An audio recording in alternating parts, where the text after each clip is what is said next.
കേരളത്തിലെ എല്ലാ ചാനലുകൾക്കും, പ്രത്യേകിച്ച് ചാനൽ മേധാവികൾക്കും റിപ്പോർട്ടർമാർക്കും ആങ്കർമാർക്കും അടിയന്തരമായി കൊടുക്കേണ്ടുന്നൊരു ട്രീറ്റ്മെൻ്റ് ഉണ്ട്.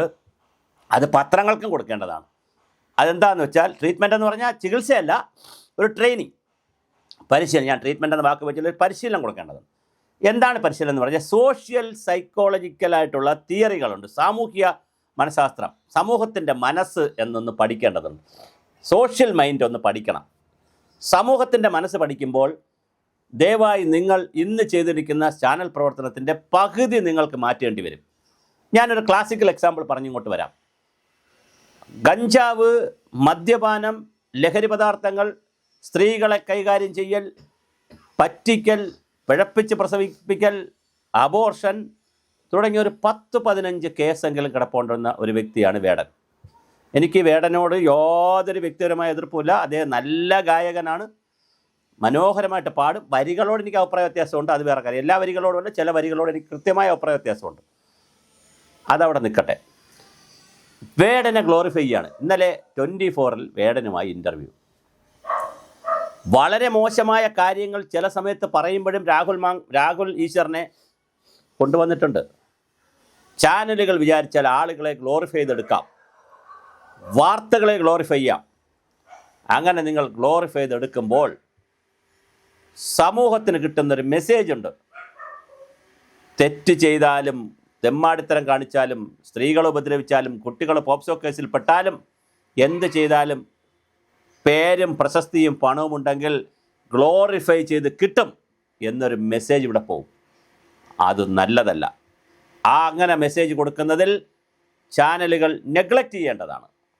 ചാനലുകൾ അവരെ അവോയ്ഡ് ചെയ്യേണ്ടതാണ്. സാമൂഹ്യമായ ഭ്രഷ്ടൊന്നും കൽപ്പിക്കണ്ട, പക്ഷെ അവരെ ഗ്ലോറിഫൈ ചെയ്യരുത്. നിങ്ങളിപ്പോൾ ചെയ്തുകൊണ്ടിരിക്കുന്നത് അതീവ ഗുരുതരമായ സാമൂഹ്യ വിരുദ്ധ പ്രവർത്തനമാണ്. ഒരു കാരണവശാലും അത് ചെയ്യരുത്. അങ്ങനെ ചെയ്യുമ്പോൾ സമൂഹത്തിന് ഈ നന്മയിലുള്ള വിശ്വാസം നഷ്ടപ്പെടും. നന്മയിലുള്ള വിശ്വാസം, ധർമ്മബോധം, സത്യം, നീതി, ന്യായം, സഹിഷ്ണുത, സഹാനുഭൂതി, ഇതിലുള്ളൊരു വിശ്വാസ്യത സമൂഹത്തിന് നഷ്ടപ്പെട്ടു പോയാൽ പിന്നെ അനാർക്കിയാണ്. എന്തും ചെയ്യാം, ആർക്കും എങ്ങനെയും പോകാം.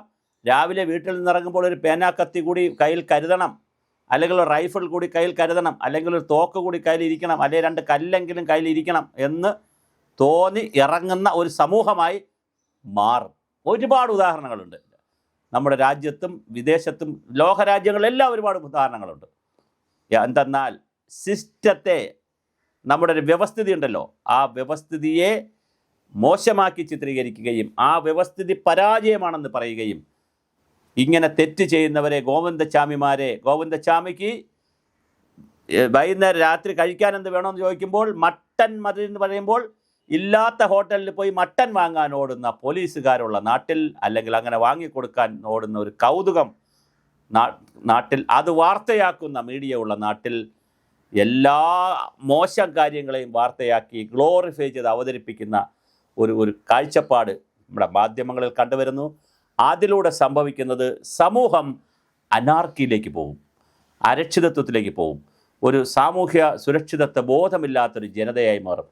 പരുന്തിനുമേൽ പണവും പറക്കില്ല എന്ന് നമ്മൾ പഠിച്ചാണ് കുട്ടികളും നമ്മളെല്ലാവരും വളരുന്നത്. പണമുണ്ടെങ്കിൽ ആരെയും നമുക്ക് എന്തും ചെയ്യാം, പണം മാത്രം കയ്യിൽ മതി.